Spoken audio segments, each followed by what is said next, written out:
Hello students, मेरे previous video में मैंने आपको वाक्य के बारे में बताया था कि शब्दों का सार्थक समूह वाक्य कहलाता है और उसके दो घटक होते हैं। दो घटक या अंग एक ही बात है, उद्देश्य और विधेय। उद्देश्य क्या होता है? जिसके बारे में हम बात करते हैं वो उद्देश्य होता है और उसके विषय में हम क्या बात करते हैं वो विधेय कहलाता है। जैसे राम खाना खाता है, हम किसके बारे में बात कर रहे हैं? राम के बारे में। तो राम हो गया उद्देश्य और वो क्या कर रहा है? खाना खा रहा है, तो वो हो गया विधेय। तो जिसके बारे में हम बात करते हैं वो उद्देश्य और उसके बारे में क्या बात करते हैं? विधेय। वाक्य भेद के दो प्रमुख आधार हैं। एक है अर्थ के आधार पर वाक्य के भेद, दूसरा है रचना के आधार पर वाक्य के भेद। पिछली वीडियो में मैंने आपको अर्थ के आधार पर वाक्य के भेद डिटेल में समझाए थे, तो इस बार मैं आपको रचना के आधार पर वाक्य के भेद समझाऊंगी। रचना के आधार पर या बनावट के आधार पर एक ही बात है। तो चलते हैं रचना के आधार पर वाक्य के भेद। रचना के आधार पर वाक्य के भेद तीन होते हैं। इनके प्रकार तीन होते हैं। पहला है सरल वाक्य, सेकंड है संयुक्त वाक्य और थर्ड है मिश्र वाक्य। इंग्लिश में जैसे आप सरल वाक्य को सिंपल सेंटेंस कहते हैं, वही हम हिंदी में उसको सरल बोलते हैं। संयुक्त को कंपाउंड बोलते हो आप और मिश्र को कॉम्प्लेक्स। जो इंग्लिश में सेंटेंस के पार्ट्स हैं वही हिंदी में है, उन्हीं का नाम सरल, संयुक्त और मिश्र है। तो सबसे पहले हम सरल या साधारण वाक्य ये क्या होता है इसके बारे में पढ़ेंगे।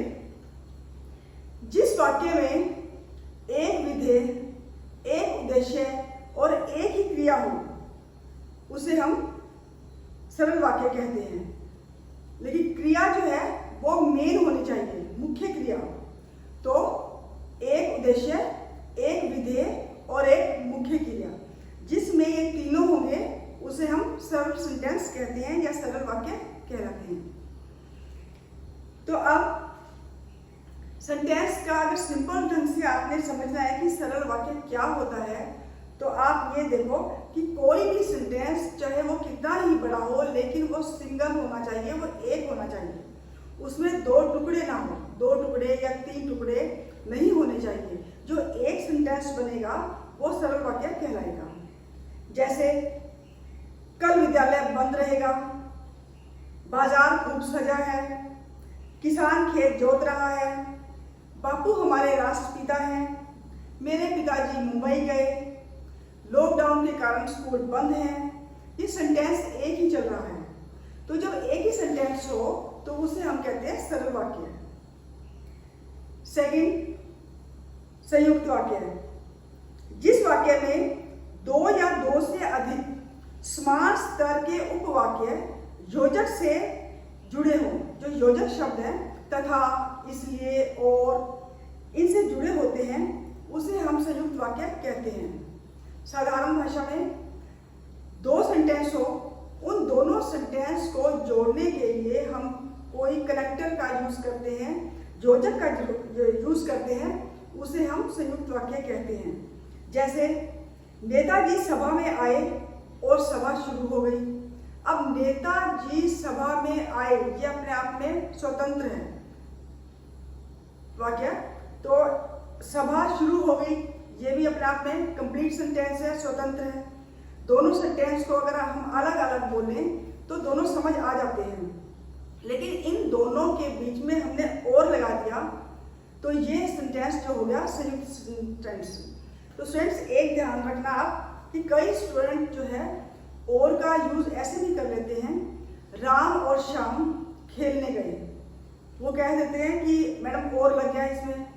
लेकिन एक बात ध्यान रखना, इस वाक्य के अंदर, सेंटेंस के अंदर और लगना है, ना कि किसी वर्ड के अंदर। वो राम और श्याम जो है वो दो वर्ड के बीच में करेक्टर है। ये जो हम पढ़ रहे हैं वो है संयुक्त वाक्य, इसमें दो सेंटेंस होंगे, दो सेंटेंस के बीच में जो कनेक्टर लगेगा उसे हम संयुक्त वाक्य कहते हैं। जैसे मैंने काम समाप्त किया और खेलने चली गई। अब मैंने काम समाप्त किया, एक सेंटेंस कंप्लीट हो गया, और खेलने चली गई का मतलब मैं खेलने चली गई, वो हम एक कॉमन बाहर ले आते हैं, तो इसका मतलब यही है कि मैं खेलने चली गई। कंप्लीट अपने आपको समझ आ गया। मैंने काम समाप्त किया, ये भी समझ आ गया। तो इन दोनों को जोड़ने के लिए और यूज कर लिया, तो ये होगा संयुक्त वाक्य। और एग्जाम्पल देखो, बादल गरजे और वर्षा आ गई। अब बादल गरजे समझ आ गया, वर्षा आ गई, ये भी सेंटेंस समझ आ गया। इन दोनों सेंटेंस को हमने क्या जोड़ा, और के साथ जोड़ दिया। आप चाय पियेंगे या कॉफी? कॉफी। तो आप चाय पियेंगे या कॉफी का मतलब ये है कि आप चाय पियेंगे या आप कॉफी पियेंगे। तो इनमें दो सेंटेंस के अंदर या जोड़ दिया हमने।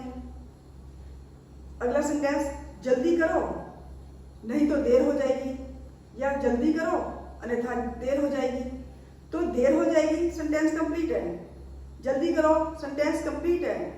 तो इन दोनों के बीच में हमने अन्यथा नहीं तो लगा दिया, ये होगा कनेक्टर। तो इन दो सेंटेंस के अंदर जब हम कनेक्टर का यूज करते हैं, जब हम योजक शब्द का यूज करते हैं, तो वहां पर संयुक्त वाक्य होता है।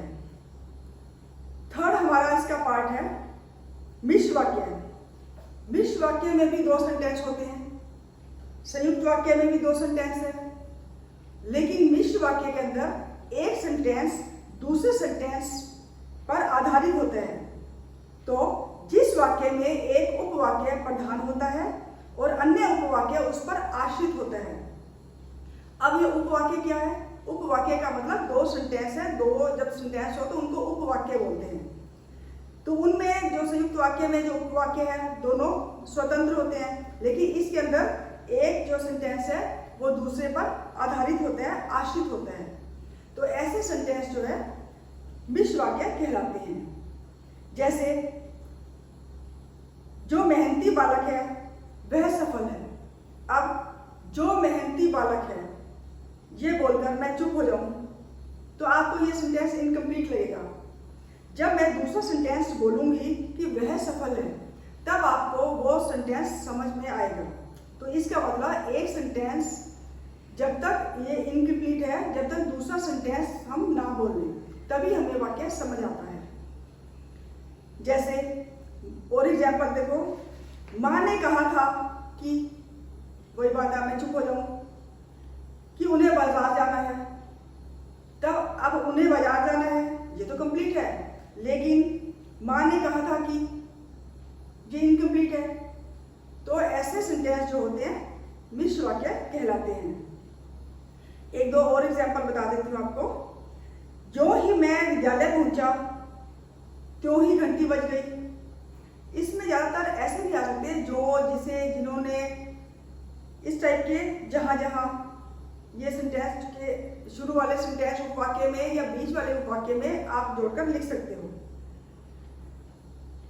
एक बात और है, जैसे आप एक सेंटेंस है कि मैंने अगर कहा कि मैं स्कूल नहीं गई क्योंकि मैं बीमार थी। मैं स्कूल नहीं गई कंप्लीट है, क्योंकि बीच में कैरेक्टर है।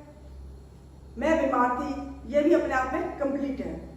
तो इस सेंटेंस को अगर हम मिश्र वाक्य में चेंज करें तो ऐसे बनेगा, मैं स्कूल इसलिए नहीं गई। अब चुप हो जाएं तो क्या समझ आता है कि मैं स्कूल इसलिए नहीं गई क्योंकि मैं बीमार थी। तो ऐसे सेंटेंस जो है वो मिश्र वाक्य कहलाते हैं। तो इसके अंदर एक कंप्लीट और एक इनकम्प्लीट सेंटेंस होता है। तो स्टूडेंट्स, मुझे लग रहा है कि आपको यह वाक्य भेद समझ आ गए होंगे।